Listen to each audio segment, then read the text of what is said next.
खुशहाल हो, कैसे उनकी आय दोगुनी हो, कैसे उनके परिवार के बच्चे पढ़ लिख के सक्षम बन के आत्मनिर्भर बने, कैसे वो आत्मनिर्भर भारत में अपना सहयोग करें। इसके लिए इतनी योजनाएं बना के धरातल पर उतारी है जिसकी हमने कभी कल्पना भी नहीं की थी। पहले हम मात्र गेहूं, धान और गन्ने पर सीमित रहते थे, लेकिन आपदा के कुक्कुट पालन, मौन पालन, फिशरी का, उद्यान का, डेयरी प्रोडक्ट का इतने काम को जोड़ा कि कैसे इनका जीवन खुशहाल हो।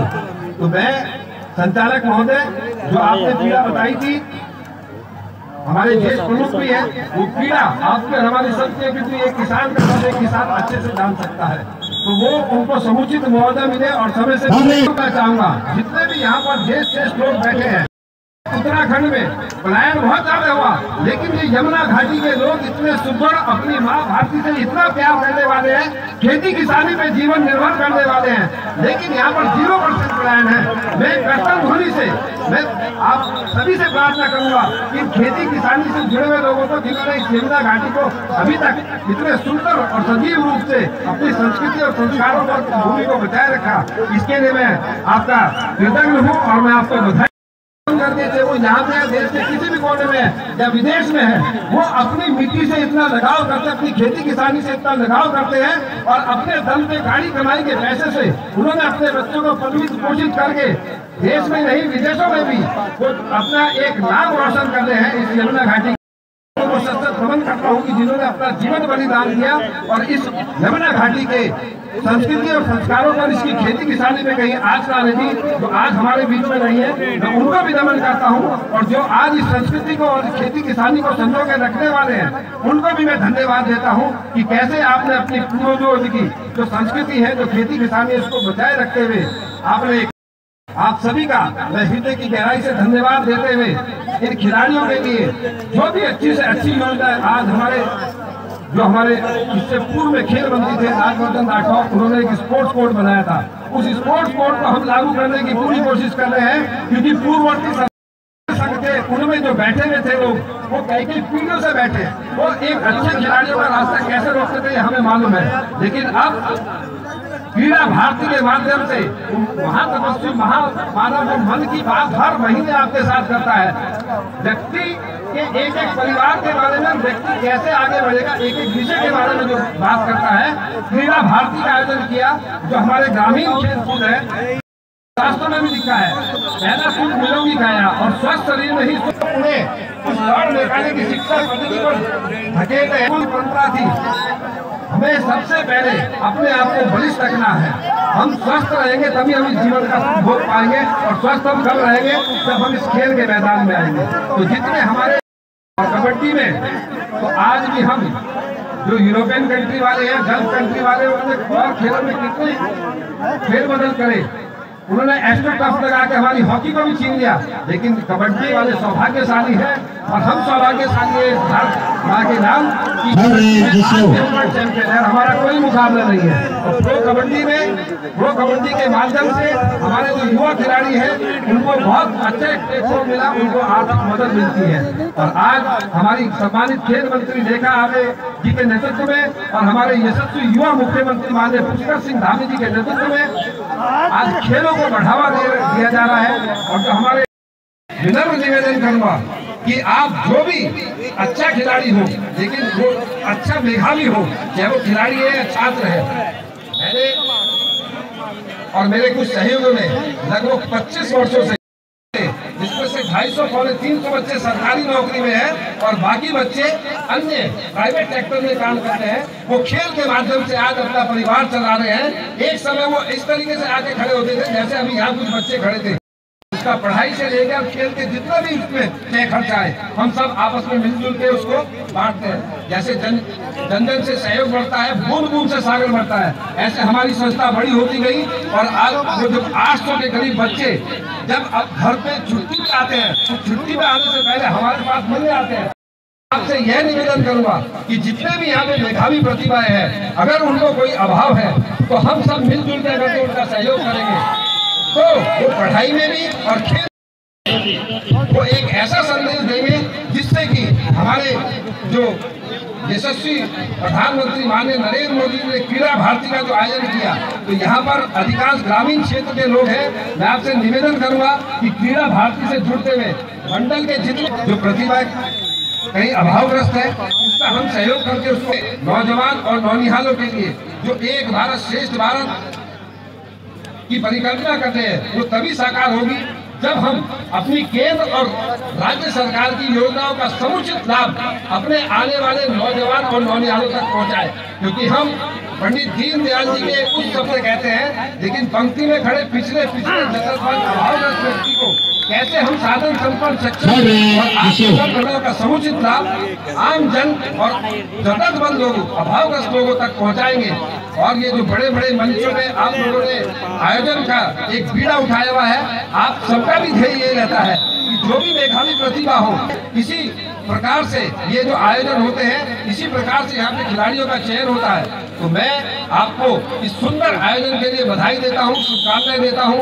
और मेरे से जो भी सहयोग बन पड़ेगा, मैं कुछ आयोजनों में बुलाया है, तो जितना मेरे से सहयोग बन पड़ेगा मैं सहयोग अपने आप से करूँगा। और अगर जो आपको कहीं शासनिक प्रशासनिक अधिकारियों की जरूरत पड़े और खेल के लिए किसी भी बैठे हुए लोग हैं, आप सभी का हृदय की गहराई से धन्यवाद देता हूं कि आपने इतना अच्छा आयोजन किया। और आप सभी को एक बार पुनः धनतेरस और हेलो कोड नंबर 1 के लिए निश्चय वर्ष से तारली की टीमें तैयार रहे। कोड नंबर 3 के लिए 2 वर्ष से सलगा, ये सभी टीमें तैयार हो जाए।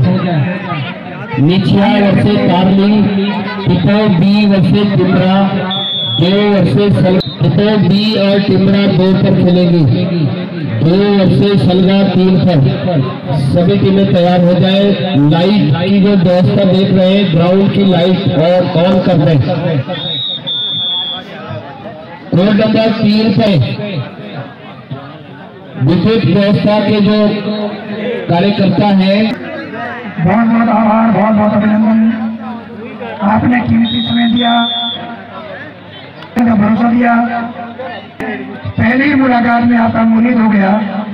आपके वाणी पर मां सरस्वती का बैठा हुआ स्थान है, वो हिलती नहीं है। जितना एक फ्लो में आप बोलते हैं, आत्मा सहित बोलते हैं, ये आपके संघर्ष का आपका जो 34 साल का सफर परिचय आपके जवान से झलकता है। आपके विचारों से, आपके पास कोई कागज नहीं था, आप जिस टॉपिक पर बोलते थे उस टॉपिक को निरंतर बोलते जाते थे। ये बहुत अच्छी बात है।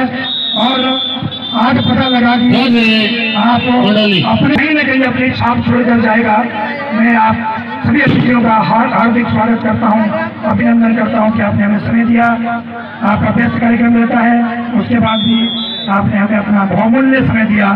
और जिन्होंने पूरा जीवन तपस्वी की तरह अपना दिया है, ऐसे प्रभात जी भाई साहब, संदीप जी भाई साहब का भी मैं आभार अभिनंदन करता हूँ। मुझे मुकेश तोमर जी ने अभी एक सूची सौंपी है, दिनेश चौहान जी ने, माननीय मुन्ना सिंह चौहान जी, श्रीमती मधु चौहान जी और श्री जसविंदर बिट्टू जी जो ब्लॉक प्रमुख हैं, उनका संदेश आया है। माननीय चौहान जी ने इस क्रीड़ा मैदान के लिए घोषणा करी है। मैंने पहले भी कहा, राजस्व विधानसभा का विधायक, प्रदेश का यशस्वी तेजस्वी और उत्तर प्रदेश में जिस व्यक्तित्व का नाम अलग चलता था, विकास नगर का सम्मानित विधायक हैं। उन्होंने सुरक्षात्मक कार्य के लिए कलम कंक्रीट की घोषणा करी है कि जो इसको सुरक्षा के लिए जो भी इंतजाम होंगे वो माननीय विधायक जी अपने निधि से कंप्लीट कराएंगे, ऐसा उन्होंने भरोसा दिया है। मैं समिति की तरफ से क्षेत्रीय विधायक का दिल की गहराई से आभार। महीने में 25 दिन अपने विधानसभा में रहता है। मुन्ना सिंह चौहान जी का मैंने 2 कार्यकाल देखे। एक पत्रकारिता के क्षेत्र में जब मैं था, तो एक ऐसे विधायक है जो निरंतर विकास नगर में बने रहते हैं। आप ताकि खड़ी हो, कोरोना का काल, प्रदीप जी भाई साहब का, प्रभात जी भाई साहब का और संदीप मामा जी का आकर सहयोग उन्हें मिल रहा है। मैं उसका भी स्मरण करना चाहता हूँ कि आपने जनपद की प्रथम नागरिक जौनसाल भारत की बेटी बहू, नारी में नारायणी श्रीमती मधु चौहान जी, सम्मानित जिला पंचायत देहरादून, उनको भी आज कार्यक्रम में रहना था, लेकिन व्यस्तम कार्यक्रम के चलते उनका भी आज दिनेश चौहान जी को आया कि खेल मैदान के सौंदर्यीकरण के लिए जो भी व्यवस्था होगी वो उसे पूरा करेगी। उन्होंने ये भी कहा कि समिति का जो आदेश होगा मैं उसका पालन करूंगी। उस नारी के सौम्यता का, सरलता का परिचय है। मधु चौहान एक ऐसी सभ्य और सौम्य नारी है, मैंने कभी उन्हें गुस्सा करते हुए नहीं देखा है। मैं उन्हें बहुत परेशान करता हूँ। क्षेत्र में कार्यक्रम होते हैं, मैडम का स्वास्थ्य खराब होता है, मैं बोलता हूँ आधा घंटे के लिए आ जाओ, पूरा दिन लग जाता है, लेकिन वो बहुत मृदुभाषी है। मैं जॉनसन बाबर की इस बेटी, इस नारी का इस समिति की तरफ से हार्दिक स्वागत अभिनंदन करता हूँ। उन्होंने भी कहा है राशि आप ठीक समझेंगे तो आपको उपलब्ध हो जाएगी। मधु चौहान जी का भी आभार। इस क्षेत्र के सम्मानित ब्लॉक प्रमुख हमारे जसविंदर सिंह बिट्टू जी, जिन्हें सरदार बिट्टू भाई का भी दिल की गहराई से स्वागत अभिनंदन करता हूँ।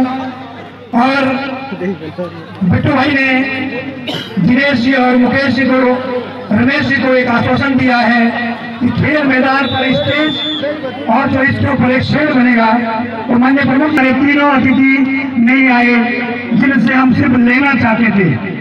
अध्यक्ष जी ने किसानों के लिए बहुत अच्छा संदेश दिया, हमारी पीड़ा को समझा, लेकिन जिन क्षेत्र विधायक का हमको ये था कि माननीय चौहान जी नहीं आए तो हम निराश हो जाएंगे, लेकिन उस ओजस्वी तेजस्वी विधायक ने बकायदा ये कहा है कि आकाश निराश होने की आवश्यकता नहीं है।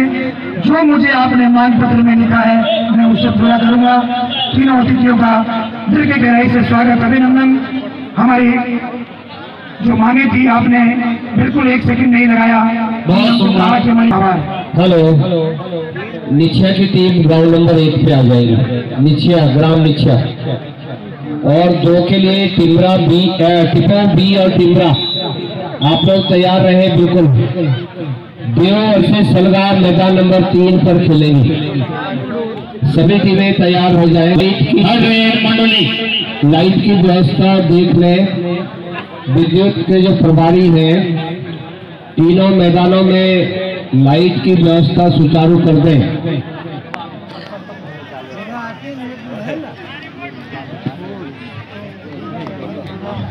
गुरुजी ने जो विद्युत व्यवस्था देख रहे हैं उन लोगों के लिए जो कहा है, और जो प्रकाश कबड्डी खेल के लिए चाहिए होता है वो पर्याप्त नहीं है, इसलिए तीनों मैदानों में जो विद्युत